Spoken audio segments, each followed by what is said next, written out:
The 6th extraordinary session of the National and County Governments Coordinating Summit has agreed to lock down individual counties in the wake of an increase in community spread and limited health resources.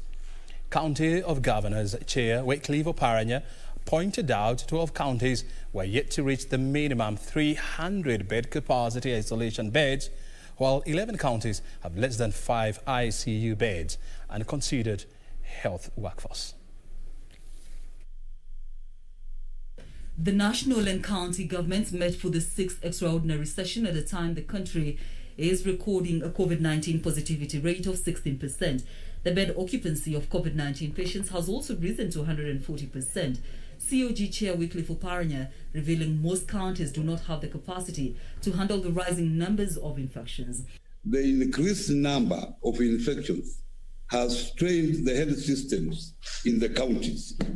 Currently, a number of counties are running on a full capacity in their isolation wards, ICUs and HDUs.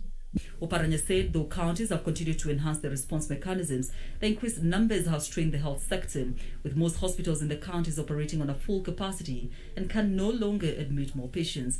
It is actually an acute crisis. Many patients are losing the battle en route to Nairobi to seek treatment.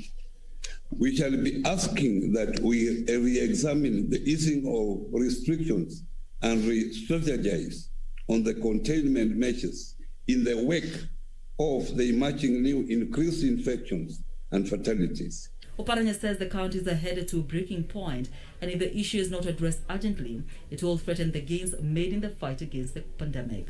Speaking after the meeting with governors, President Uhuru Kenyatta called for enhanced civic responsibility, adding they will not hesitate to issue localized restrictions. I want to make it abundantly clear that where there is an upsurge of COVID-19 cases in a specific county, the national government will consult the affected county to issue localized lockdowns and movement restrictions as may be necessary to stem the spread of the disease. This coming as Voi High School was shut after 3 students tested positive for COVID-19.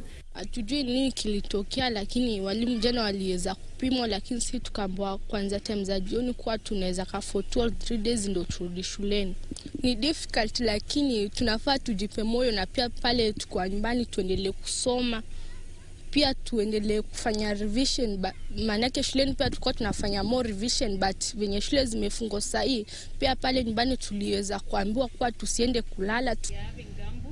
Kuppet has also called for the isolation of 52 students who tested positive for COVID-19 at Kolanya Boys High School in a different center, saying isolating them at the same school will stigmatize the affected. Caroline Kamar reporting for Channel 1 News Hour.